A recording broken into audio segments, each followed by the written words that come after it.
여러분, 세상 사람들과 더불어 살아가면서 예수 믿는 것 때문에 내가 무기력하다고 느껴본 일이 있습니까? 예수 믿으니까 양보해야지. 예수 믿으니까 희생해야지.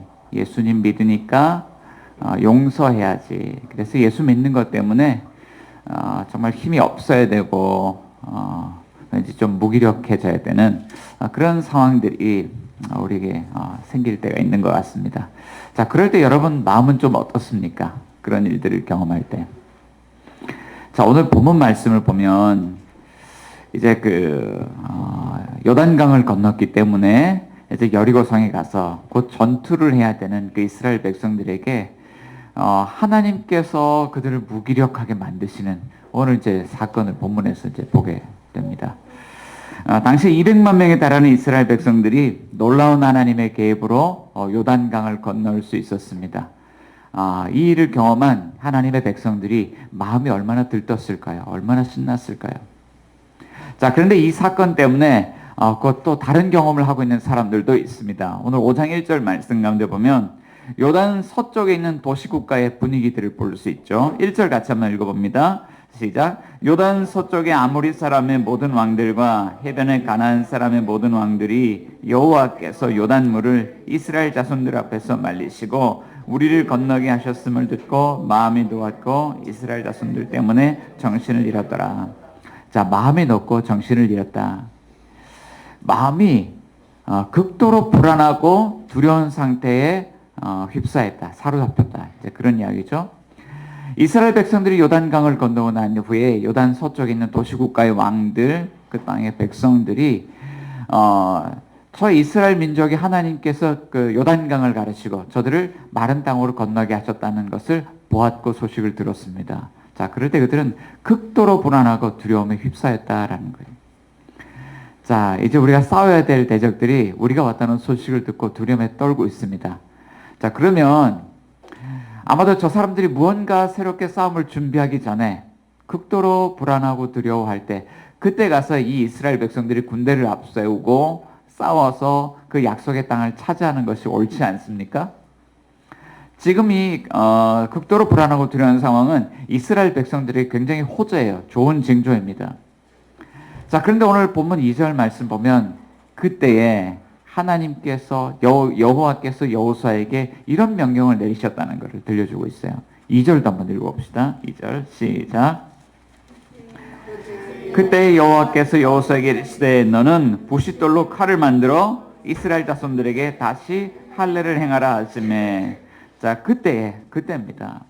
막 요단 서쪽 사람들이 불안하고 두려워할 때 이스라엘 백성들의 사기가 완전히 하늘을 찌르고 있을 때 그때에 여호와께서 여호수아에게 이르시되 두 가지 명령을 내리셨는데 하나는 너는 부싯돌로 칼을 만들어라는 것이고 또 하나는 이스라엘 자손들에게 다시 할례를 행하라. 이 두 가지 명령을 내리셨죠.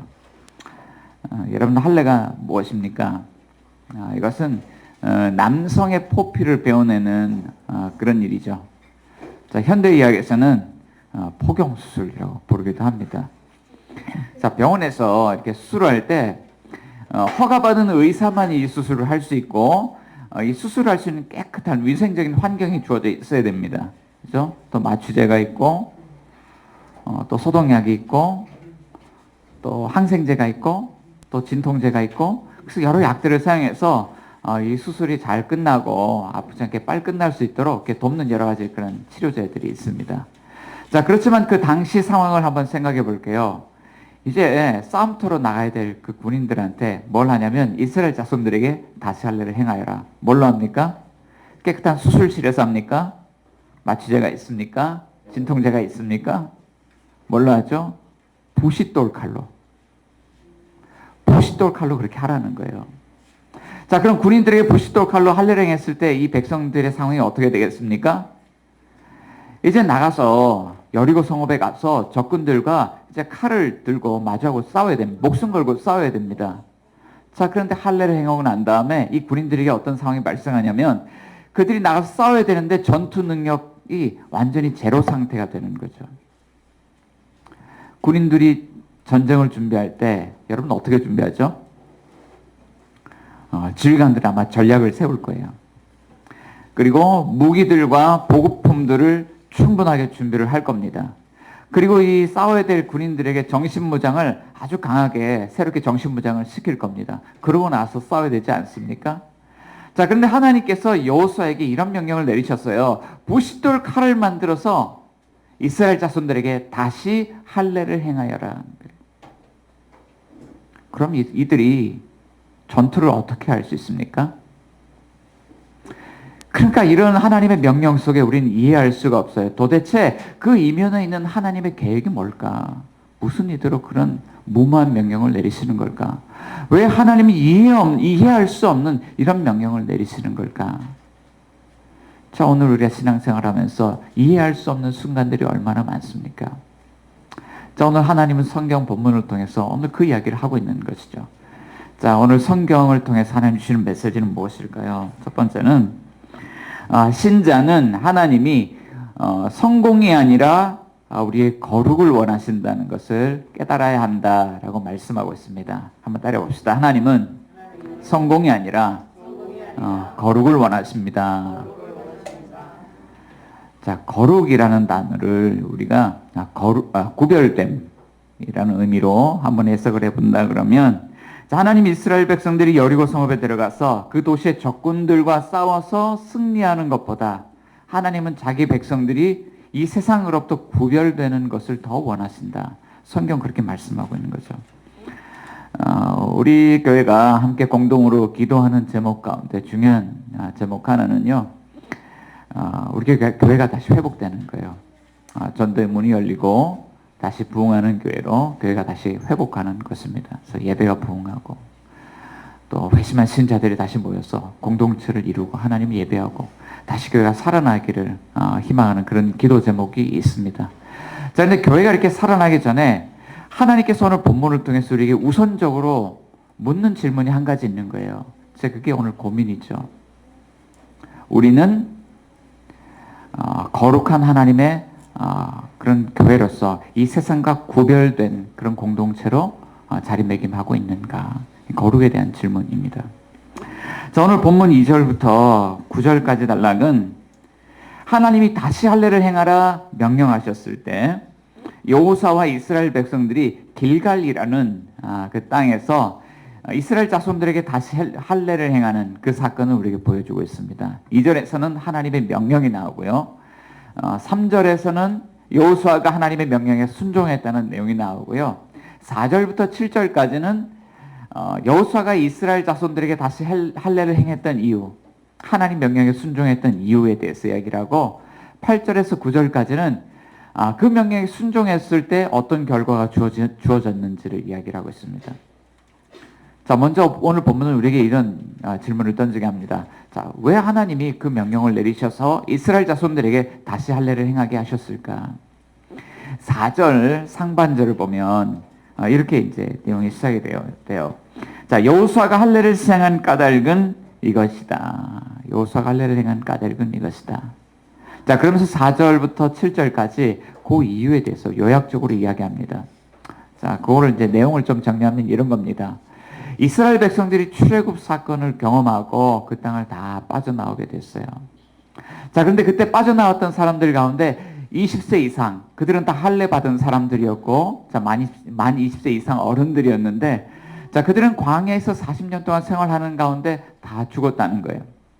자, 그런데 광야에서 나와서 생활하는 가운데 새롭게 태어난 세대들이 있습니다. 그 새롭게 태어난 출애굽 2세대들, 그들이 광야에서 생활하는 동안에 한 사람도 할례를 받은 사람이 없었다는 거예요. 그러니까 그 사람들 할례 못 받았으니까 하나님이 다시 할례를 행하여라. 근데 왜 이런 일이 일어나게 됐을까요? 왜 출애굽한 그 2세대들은 할례를 받지 못했을까요? 오늘 6절 말씀에 그 이유를 또 이렇게 설명하고 있죠. 자, 5장 6절 우리 같이 한번 읽어봅니다. 시작. 이스라엘 자손들이 여호와의 음성을 청종하지 아니하므로 여호와께서 그들에게 대하여 맹세하사 그들의 조상들에게 맹세하여 우리에게 주리라고 하신 땅, 곧 젖과 꿀이 흐르는 땅을 그들이 보지 못하게 하리라 하심에 애굽에서 나온 족속 곧 군사들이 다 멸절하기까지 40년 동안을 광야에서 헤매었더니, 자, 이 부모 세대는 할례를 다 받았지만 40년 광야 생활하면서 다 죽게 됐고, 광야에서 태어난 세대들은 할례를 받지 못했는데 왜 이런 일이 발생했느냐? 이스라엘 백성들, 출애굽한 이스라엘 백성들이 하나님의 음성을 듣지도 않고 따르지도 않은 그런 사건이 발생했어요.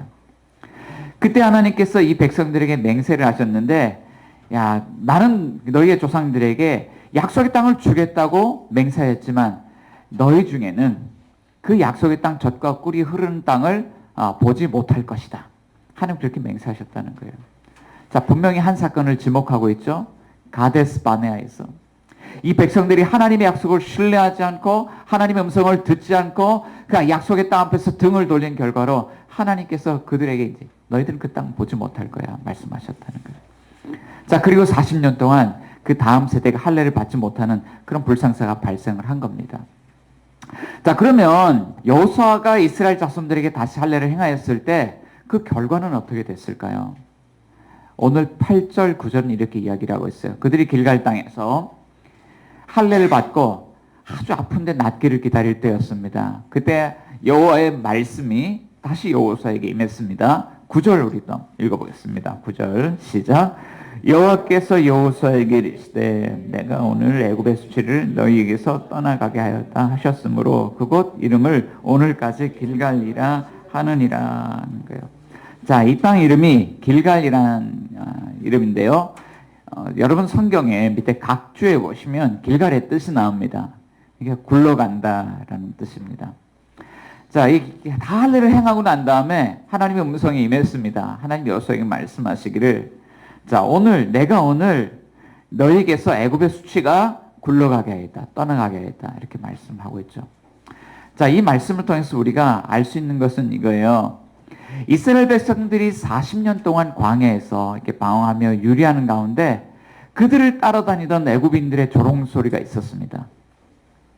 자, 여호와께서 애굽 땅에서 종로로 사는 백성들을 끄집어낼 때 그들에게 약속하신 약속의 땅으로 인도하겠다는 약속이 있었습니다.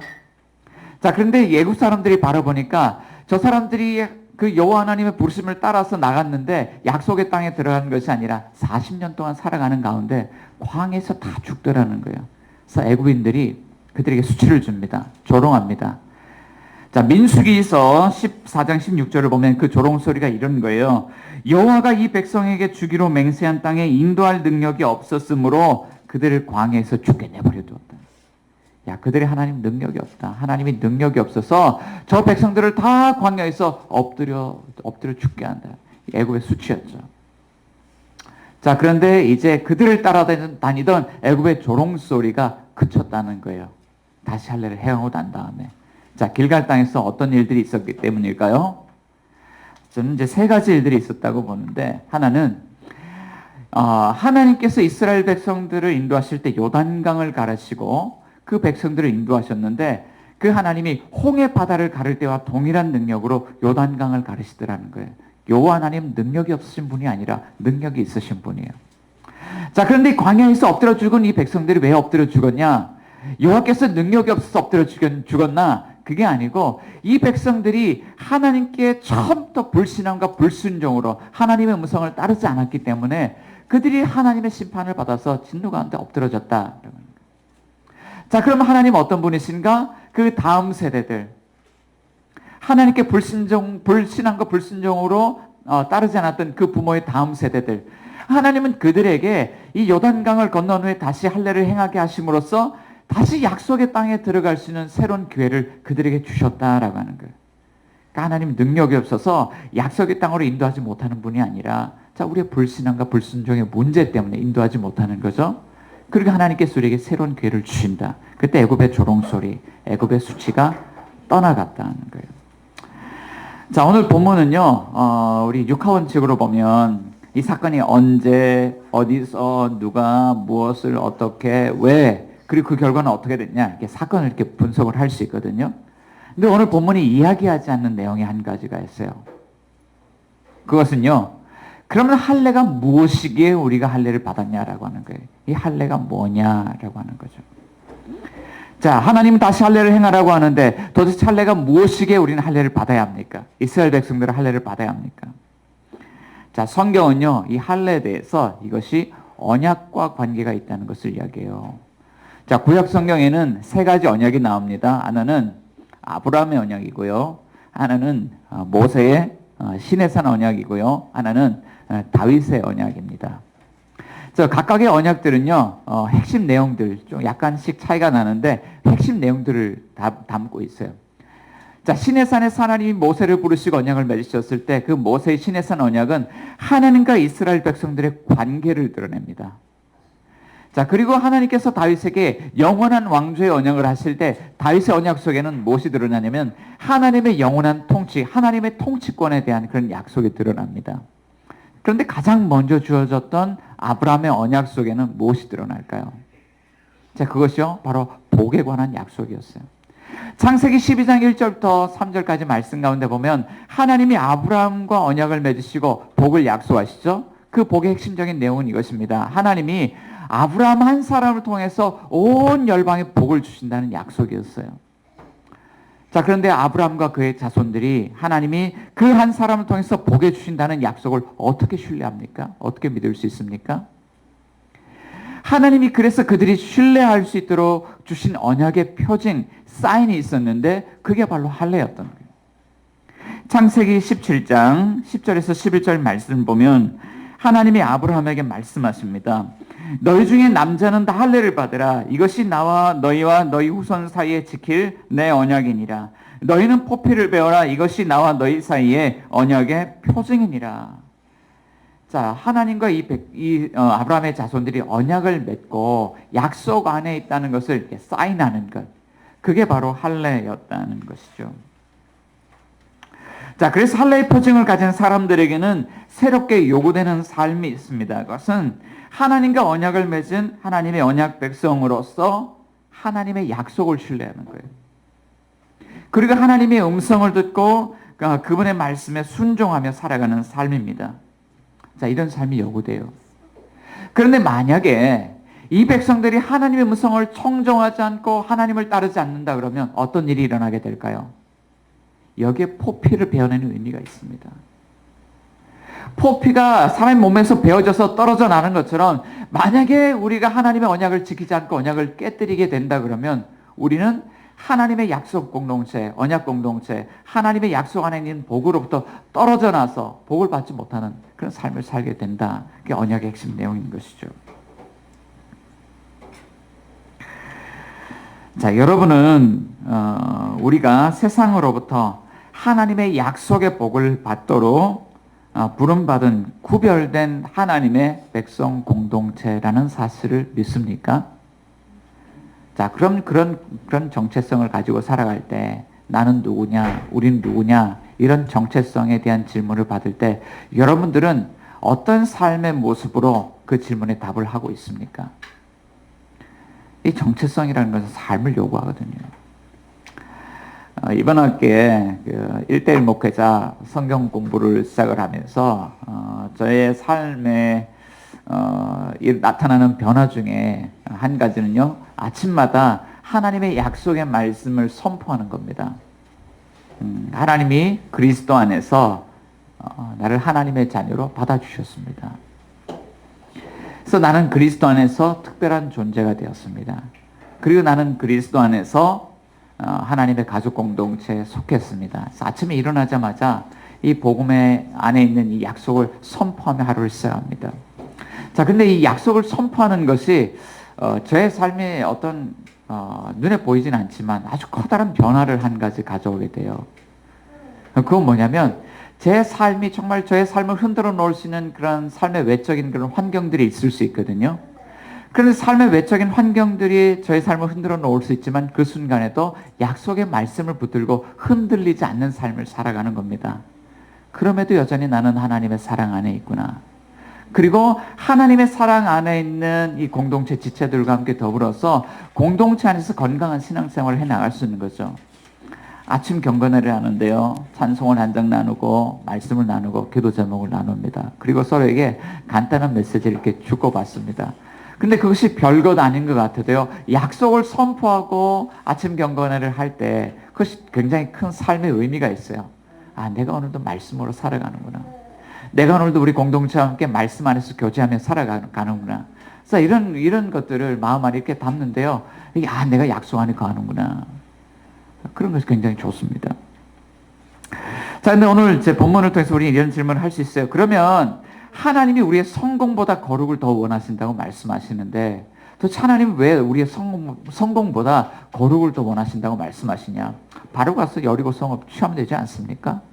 근데 왜 우린 거룩을 우선시해야 됩니까? 둘째는 이런 거죠.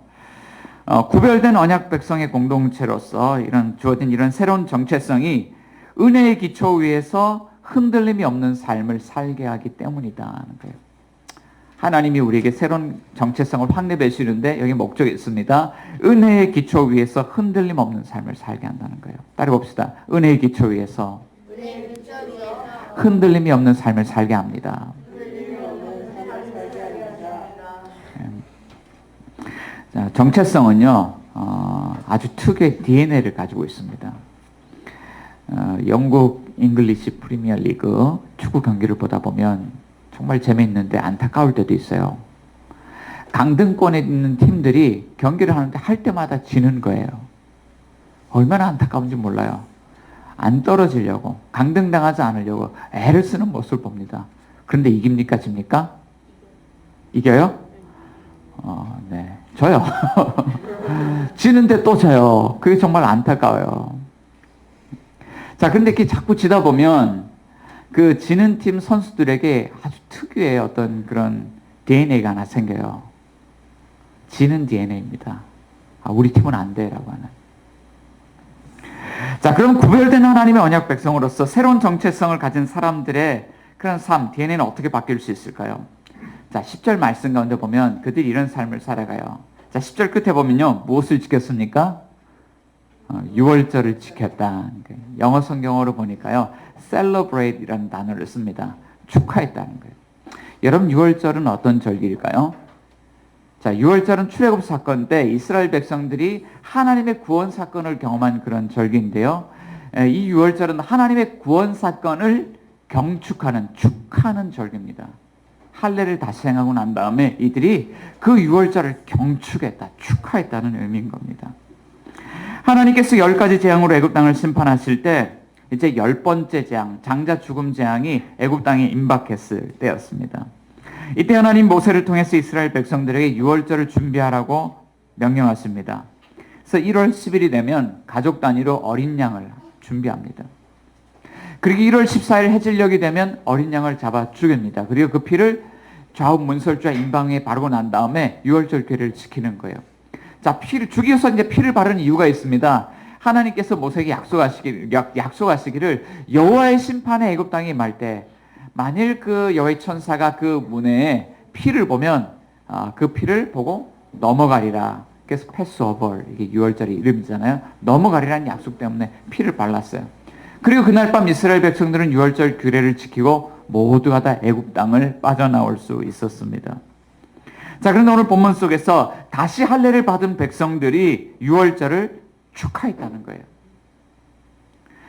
그런데 이 6월절을 얼마 만에 지키게 되었을까요? 얼마 만에 지켰을까요? 오늘 본문 안에 나오지 않지만 성경을 쭉 읽다 보면 이 6월절이 세 번째 6월절이라는 걸 알 수 있어요. 출애굽 원년에 한번 6월절을 지켰고요. 그 이듬해 시내산을 떠날 때 6월절을 한번 지켰습니다. 그리고 무려 39년이 지난 다음에 이제 세 번째 6월절을 지켰어요. 그러니까 39년 동안 6월절을 한 번도 지키지 못한 겁니다. 그런데 이스라엘 백성들이 다시 할례를 행하고 난 다음에 6월절을 지키는데 그곳에 어떤 사람들이 있었냐면 부모 세대는 다 떠나갔지만 그 당시 20세 미만의 자녀들로서 출애굽 원년에 처음 6월절에 참여했던 사람들이 있었던 겁니다. 그 자녀들이 39년 만에 다음 세대가 다 할례를 다 행하고 이 6월절에 39년 만에 참여하면서 그들이 어떤 것들을 기억하고 어떤 것들을 느꼈을까요? 아마 오늘 이 요단강이 갈라지고 할례를 행하고 이곳에서 길갈 땅에서 다시 6월절을 지키는 사건들을 통해서 40년 전에 그 사건과 이 사건을 오버랩을 시켰을 거예요. 갈라진 요단강을 통해서요. 그때 갈라졌던 홍해 바다가 기억이 났을 거예요. 그리고 오늘 할례산에서 할례를 행하였다는 표현이 있는데 이 할례산은 포피의 산이라고 불리는데 이게 어떤 산이 있어서 산인 것이 아니라 그날 이스라엘 백성들에게서 포피를 떼어내는데 그게 산더미 같이 쌓였다는 의미입니다. 피냄새, 비릿한 냄새.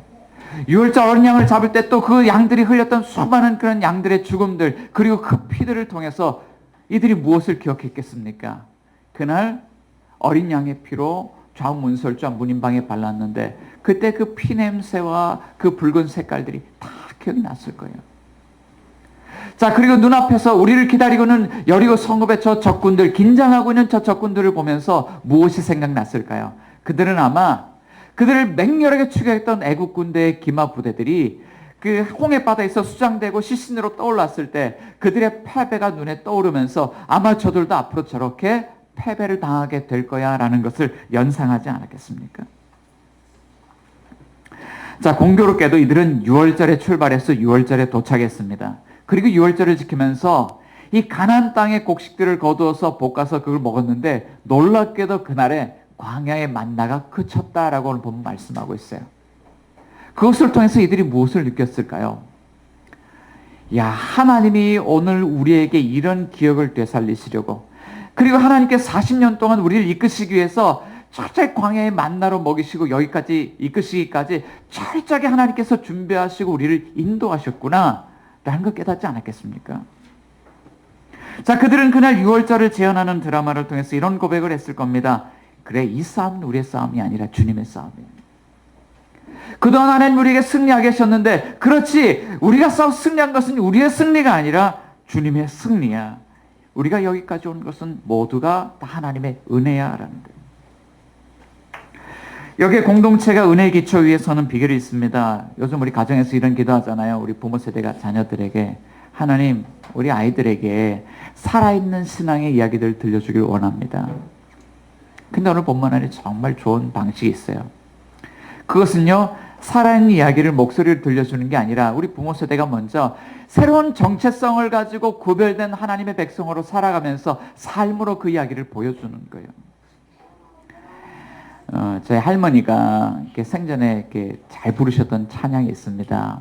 301장 지금까지 지내온 것, 지금까지 지내온 것 주의 크신 은혜라 한이 없는 주의 사랑 어찌 이루 말하랴 자나깨나 주의 손이 항상 살펴주시고 모든 일을 주 안에서 형통하게 하시네. 청소를 하면서 기도를 하면서 성경 말씀 보면서 옆에서 다 그렇게 찬송을 불러요. 자, 근데 그 찬송 속에 이런 고백이 있는 것을 기억을 합니다. 전쟁통에 남편을 잃고 홀로 3남매를 키우는데 경찰의 아내였던 것 때문에, 남편이 경찰이었다는 사실 때문에 혹시라도 이 전쟁통에 우리 아이들이 잘못될까봐 노심초사하며 정신줄을 놓쳐버렸어요. 너무너무 두려웠어. 그리고 살아가면서 찢어지는 그런 가난의 고통 때문에 아이들을 다 뿔뿔이 고아원에 맡겨야 됐던 그런 경험도 있습니다. 살아갈 방법도 능력도 아무것도 없었는데 그때 이 어르신이 붙잡았던 것이 하나님이었어요. 자, 그러면서 이게 시간이 흐르고 보니까 야, 하나님께서 우리 자녀들을 길러주셔서 하나님께서 우리 가정을 지켜주셔서 여기까지 왔구나. 그래서 이 어르신 가진 것이 아무것도 없는데 이 찬송을 통해서 고백하는 것. 지금까지 지내온 것 주의 크신 은혜라는 것. 자, 그런데 자녀들이 그 옆에서 그 모습을 지켜보면서 무엇을 배우겠습니까? 살아있는 이야기 들려주지 않아도 살아있는 이야기로 그것을 듣는 것이죠. 자, 그럼에도 오늘 본문 안에는 이런 문제를 제기해요. 왜 그럼에도 어떤 경우에는 신앙에 실패하는 가정이 있는 것은 왜 그렇습니까? 똑같이 할례를 받고 똑같이 은혜의 사건을 경험했음에도 불구하고 왜 어떤 사람들은 40년 동안 광야에서 엎드려져야 했습니까? 근데 성경을 쭉 읽어보면 오늘 다시 할례를 받고 유월절을 지킨 이 백성들도요, 결국에는 언약 백성으로 사는 일에 실패했다는 이야기를 성경이 우리에게 들려주거든요. 자, 하나님 예레미야 선지자를 통해서 마음의 문제라고 이야기합니다. 예레미야 선지자는요, 너희 마음의 가죽을 베어라, 마음의 할례를 행하라고 하나님 말씀을 전합니다. 육체의 할례가 실패할 수밖에 없는 이유는 마음의 할례를 받지 않았기 때문이에요. 풍성한 삶의 초대라는 책에서 김영국 목사님은 그 마음의 문제를 자기중심성이라고 이야기해요. 거짓 신들의 세상이라는 책을 쓴 팀 켈러 목사님은 그 마음 깊은 곳에 마음의 우상이 뿌리를 내리고 있다고 말합니다. 지난달 목회와 신학 3월호에서 LA 새생명교회 강준림 목사님이 다시 기도라는 그런 제목의 아티클을 하나 올렸는데요. 마음을 빼앗기고 사는 그리스도인들의 예를 들어서 이야기를 해요. 하루의 삶을 핸드폰에게 온전히 빼앗길 때가 있다. 일을 하면서 쉬는 시간에 짬짬 일을 한다고 하지만 핸드폰을 보고 있는 것 때문에 삶이 얼마나 분주해지는지, 이것 때문에 말씀 묵상하는 시간을 빼앗기고, 기도하는 시간을 빼앗기고, 잠자는 시간을 빼앗기고, 삶의 패턴이 무너진다. 이런 것을 현대의 그리스도인들을 무너뜨리는 사단의 역사다라고 이제 강준민 목사님 이야기를 합니다. 자, 이런 악순환을 벗어나기 위해서 우리는 어떻게 해야 됩니까? 성경이 우리에게 주는 답은요, 마음의 할례를 행하라는 것인데, 칼이 주어져 있어도 마음의 할례는 어떻게 행해야 되는 겁니까? 어떻게 우리 마음으로 구별될 수 있습니까? 자, 오늘 하나님은 우리에게 마지막으로 이렇게 말씀하십니다. 하나님은 마음의 할례를 행할 수 있는 더 나은 여호수아를 보내주신다라고 말씀합니다. 자, 오늘 본문 안에서 여호수아는 할례가 없는 이스라엘 백성들에게 다시 할례를 행하는 그런 지도자의 모델입니다. 자, 그가 다시 할례를 행한 것 때문에 이스라엘 백성들이 다시 언약 백성으로 살아갈 수 있는 새로운 기회를 얻었는데, 이것이 우리에게 이런 메시지를 줘요. 우리가 마음의 할례를 받고 살아가기 위해서는 마음의 할례를 행할 수 있는 더 나은 여호수아가 우리에게 와야 한다는 것이죠. 자, 그런데 그런 여호수아가 있습니까? 훗날 초대교회 당시 이방인들 지역을 다니면서 이방인들에게 복음을 증거했던 사도 바울이 골로새 교회로부터 이런 질문을 받고 그 교회에 이렇게 대답을 합니다. 골로새서 2장 11절과 12절 말씀 가운데 보면요, 또 그 안에서 너희가 손으로 하지 아니한 할례를 받았으니 곧 육의 몸을 벗는 것이요 그리스도의 할례니라. 너희가 세례로 그리스도와 함께 장사되고 또 죽은 자들 가운데서 그를 일으키신 하나님의 역사를 믿음으로 말미암아 그 안에서 함께 일으키심을 받았느니라. 자, 바울은 골로새 교회 신자들에게 편지를 하면서 손으로 행하지 아니한 할례가 있다고 말합니다. 그 할례 이름은 그리스도의 할례입니다. 자, 이 할례는 어떻게 받냐면 세례로 받는 거예요. 그런데 세례를 통해서 어떤 일이 일어나냐? 너희는 세례로 그리스도와 함께 장사되고 그리스도 안에서 함께 일으키심을 받는다. 어떻게 이렇게 받느냐? 죽은 자들 가운데서 그리스도를 일으키신 하나님의 역사를 믿음으로 말미암아 그걸 받는다는 거예요. 하나님이 그리스도 안에서 행하신 그 일, 그 십자가 사건을 믿음으로 받아들이는 사건을 통해서 우리는 그리스도의 할례를 받는다는 거예요. 그 믿음을 가시적으로 보여주는 것이 세례라는 거예요. 자, 여기에 여호수아와 예수님 두 지도자의 비교가 등장을 합니다. 이 두 사람의 이름은 같습니다. 구약의 이름은 여호수아고 신약의 이름은 예수, 같은 이름이에요. 자, 그렇지만 두 사람의 차이가 납니다. 여호수아는 다시 할례를 행하라는 하나님의 명령에 복종했는데 예수님은 십자가에 죽기까지 하나님의 명령에 복종했습니다. 여호수아는 할례가 없는 그의 아들들에게 할례를 시행하였지만 예수님은 하나님의 아들로서 이 땅 가운데 오셔서 자신이 할례의 대상이 되셨습니다. 자기 백성들로부터 버림당하셨어요. 아버지로부터도 버림당하셨어요. 자기 백성들이 그를 십자가에 못 박으라 외쳤고 예수님은 십자가에 달리셔서 엘리 라마 사박다니 나의 하나님 어찌하여 나를 버리시나이까 외치셨지만 하나님은 대답하지 않으셨습니다. 여호수아는 하나님의 약속의 복을 얻기 위해서 할례를 행하였지만 예수님은 이 세상의 죄인들에게 하나님의 복을 주시기 위해서 십자가에 못 박혀 죽임을 당하셨습니다. 여호수아는 할례를 행함으로 애굽의 조롱거리로부터 자유로워질 수 있었지만 예수님은 자신이 십자가에서 죽음 당하심으로 할례의 대상이 되심으로써 세상의 조롱거리가 되셨습니다. 그는 십자가에서 벌거벗김을 당하셨습니다. 그런 사람들로부터 침뱉음을 당하셨습니다. 그런 사람들로부터 손가락질을 당하셨습니다. 그런데 결과는 어떻게 되었을까요? 여호수아로부터 육체의 할례를 받았던 그 백성들은 다시 언약을 깨뜨리고 배역한 그 백성의 자리, 실패의 자리, 죄인의 자리로 돌아갔지만 그리스도의 할례를 받은 이들은 결단코 실패 자리로 돌아갈 수 없는 삶을 살아가게 되었습니다. 왜 그럴까요? 바울은 로마서 8장 1절과 2절에서 그 이유를 이렇게 선포합니다. 그러므로 이제 그리스도 예수 안에 있는 자에게는 결코 정죄함이 없나니 이는 그리스도 예수 안에 있는 생명의 성령의 법이 죄와 사망의 법에서 너를 해방하였음이라. 우리는 하나님이 그리스도 행하신 일을 믿음으로 받아들일 때 그리스도와 함께 나의 죄가 죽었어요. 죽었다는 것을 믿습니다. 그리고 그리스도 안에서 나는 구별된 하나님의 백성으로 거룩한 하나님의 존귀한 자녀로 다시 새로운 삶을 살게 되었다는 것을 믿습니다. 그런데 하나님의 성령이, 예수 그리스도의 성령이 강력하게 그것을 우리 가운데서 증언하고 계신다는 거예요. 그래서 그리스도의 할례를 받은 이들은 어떻게 살아갑니까? 그들은 문제 상황 앞에서도 결단코 무능력하지 않고 무기력하지 않다는 거예요. 개척교회 목사로서 매주 건물 화장실을 청소합니다. 또 길거리에 널브러진 담배꽁초를 나가서 줍습니다. 아내를 위해서 주방에 들어가서 때로는 밥을 짓기도 합니다. 또 세상에서 정말 힘을 다 빼고 힘이 없는 사람으로 살아가요. 때로는 무시당하고 때로는 손가락질을 당할 수도 있습니다. 그럼에도 우리의 거룩함에는 전혀 손상이 없습니다. 왜 그럴까요? 그리스도 안에 거하는 사람들은 언제나 하나님의 사랑을 공급받고 있기 때문입니다. 사랑하는 여러분, 여러분들은 삶의 현장에서 무엇을 위해서 치열한 영적 싸움을 싸우고 있습니까? 성공을 위해서입니까? 거룩을 위해서입니까? 하나님 오늘 저와 여러분들을 다시 그 거룩의 자리로 부르십니다. 다시는 실패하지 않고 영원한 하나님 나라의 약속의 기업을 주시기 위해서 하나님 우리에게 더 나은 여호수아 하나님의 아들 예수 그리스도를 보내주셨다고 말씀합니다.